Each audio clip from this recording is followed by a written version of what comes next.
So let's talk about periods.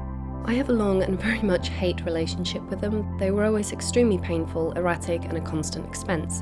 But it turned out that I was actually allergic to the bleach in disposables, which is something that I only found out once I decided to try and give reusables a go 5 years ago. At first I found the idea really disgusting. I mean, it's blood, it's period blood. And with reusables you get a lot more involved with everything as opposed to disposables where it's all just thrown in the bin and ignored. But once I tried them, I was sold. I was really sold. They were more comfortable, the initial set I bought was really quite cheap to buy, and over the course of 5 years they saved me a lot of money, and better yet, they didn't burn when I wore them. Before I get into the pros and cons, let's cover the most asked question I get constantly about these, and that is, do they smell? The short answer is no, they don't, provided you practice good hygiene. Change them regularly as needed, make sure they are washed properly, and once washed, make sure that they are completely dry before putting them away. Provided all those steps are followed, you shouldn't have any problems. They're cheaper in the long run. For me at least, the cloth pads don't burn and are so much softer, and they're also much more aesthetically pleasing. For the cons, there's the initial investment. They can be a struggle for people who don't really like the sight of blood, and generally it's not as convenient as disposables. Whether it's worth it for you to personally try them out or make the switch is going to completely depend on a lot of different things, so today I'm going to try and cover the basics.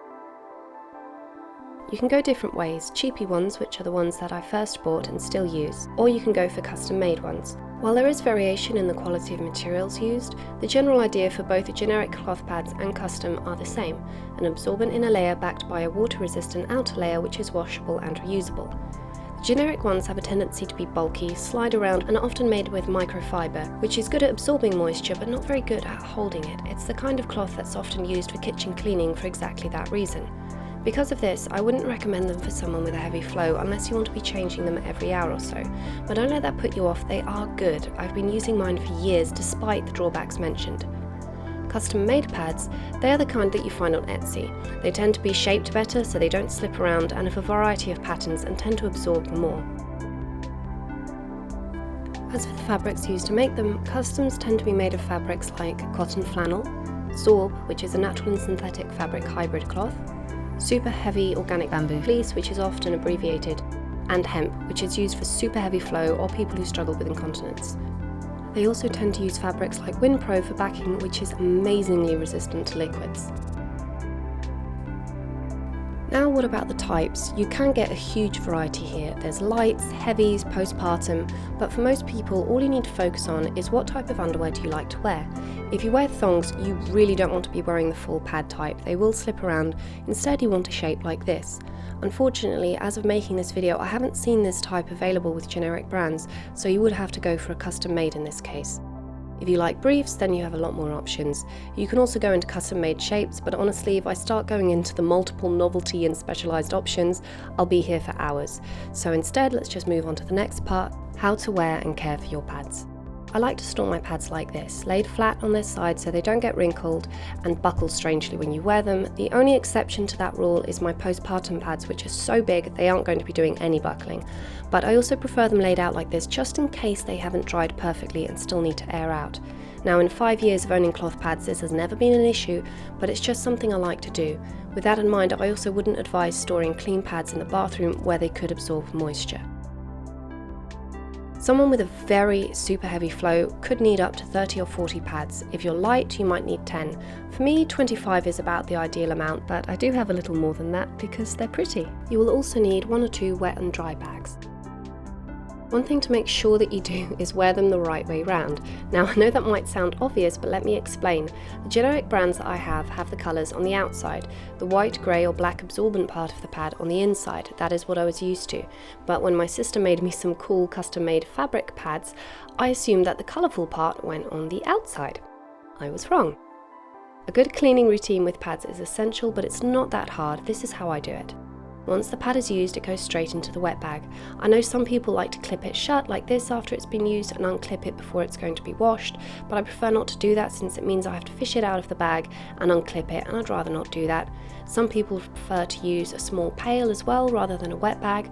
I don't because I can't throw the whole pail into the washing machine and I'd rather not have the extra work.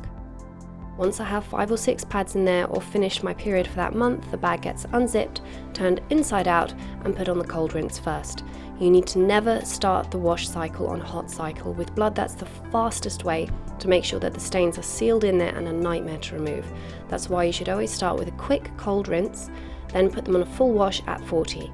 Use the same amount of washing powder as you would for a normal load, and don't tumble dry them as this can damage the poppers. Normally what I'd do is I'd go over it with a vanish or an eco bar, leave it for an hour or two and then throw it in a regular wash with a load. At this point they're clean, they're just stained, so I don't have any issues mixing them in with the rest of the household washing. If it's still stained after that, I'll stick them in the sun and sun bleach them until the stain is completely gone. For this reason, if staining is something that you really don't want to be dealing with, then avoid any pads which have white or blue fabric on the inside and instead stick with pads which have grey or a black inside. As for how long they last, the better they're treated, the longer they last. I've had my cheapies for about 5 years and they still work great, and they'll probably work for another 5 years before I even consider replacing them. If you're going out, what you need are a few spare pads and a wet and a dry bag. Put the used cloth pads in the bag once you need to change them, and then when you get home throw everything in the wash like you would normally.